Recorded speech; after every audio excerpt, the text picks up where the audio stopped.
Hey guys, welcome back to my channel. It's Tiffany. Today I wanted to talk about the 5 negative life events that have taught me the greatest lessons. Before I go into that, I hope you guys enjoy this beautiful, very typical English weather. The first life event happened when I was 9, and it was losing my mum to cancer. Now, because I was quite young, I didn't have the capacity to comprehend grief and to comprehend loss. But over the years, I found that although it was something I had shut out of my life for so long, recently I am starting to think more about her now. Perhaps it's because I am now the same age that she was when she gave birth to me.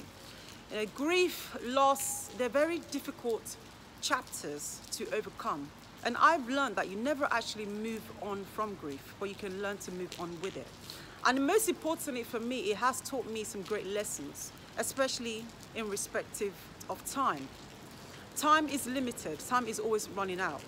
And what we must know is that we have to act with urgency. We have to live our life on purpose.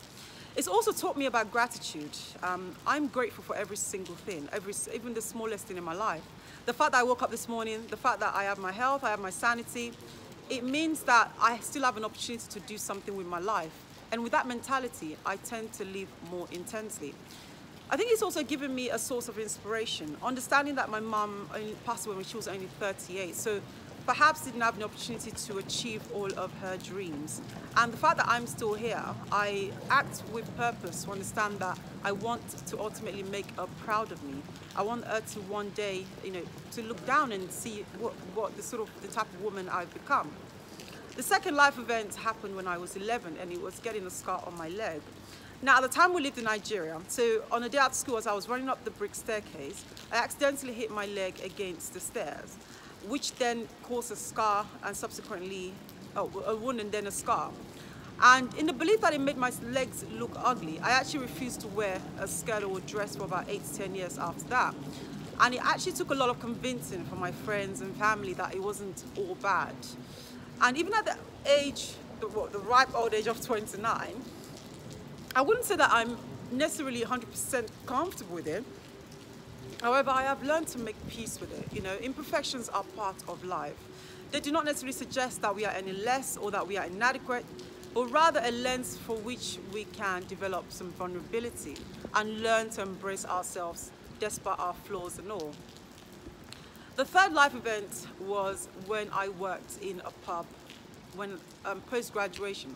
So this was back in 2011 when the market had crashed. I didn't actually line up a role post-graduation. So I took on a job at a local pub. And the working conditions there were horrific. My responsibilities actually included cleaning both the female and male toilets. Now, without going into too much detail about what I experienced on a day-to-day basis, what I learned from that experience was that sometimes life will throw challenges and obstacles our way. And they are not always something that we can control. However, we are ultimately in control of our inner man and our sense of inner fortitude. And when you learn to develop yourself and your ability to deal with adversity, you deal with life better. And you literally will learn to make lemonade out of the lemons that life throws your way. And even that, I think, was a practice experience for me for this chapter in my life, where I am now running my own business. And now even things that at first seem difficult, I feel much more confident tackling them, because I've seen a lot of things in my life, so I feel ready. I feel ready for this chapter. The fourth life experience was dealing with an unpleasant boss very early on in my career. Now, I was quite young at the time, not very confident, so my self-esteem was quite limited. And I had a gullible belief that if you were hardworking, if you were committed, then naturally your boss would like you. No, far from it. She was committed to making my life at work a misery. And in going through that experience, I learned that we must learn to separate how others treat us from how we see ourselves. Now, this is not about pride. This is not about seeing yourself any better than you actually are. This is about learning that people's treatment of you is usually a reflection of their life experiences. Their dislike, their hatred, their indifference. It's not always a true reflection of your abilities and your worth. And you have to learn to always take an independent assessment of who you are. Because when you can do that, that's what would tailor how you treat life or how you take on life, that sense of your identity that you have inside. And last but not least was experiencing a major heartbreak at the age of 24.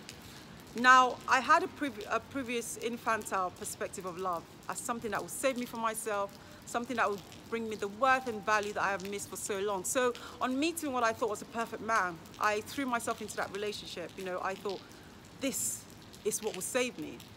But in seeing that relationship break down and having my heart broken was quite an eye-opening experience. In the process of picking myself back up from, you know, crying non-stop for months and months, I learned that sometimes we use love as a form of escapism. Let me explain that. We all have issues, we all have insecurities, and ultimately it's our responsibility to work on those. Now, you can have a romantic partner in your life, you can have friends and family in your life who will hold your hand through that process. But if you're not committed to working on your own issues, then you will get involved in relationships and love that is unhealthy or toxic. So it's very important to understand that love will not validate you. You validate yourself in terms of how you deal with your own past and your demons. And that's it. That's the 5 key life events I wanted to share with you guys today.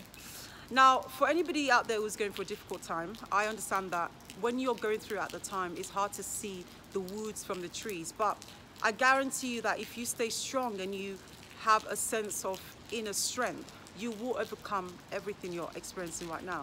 I've been there myself. I speak from experience. So I wish you love and light. And don't forget to like, share, subscribe to my videos. I have so much interesting topics coming up. And yeah, I look forward to seeing you guys next week. Thank you.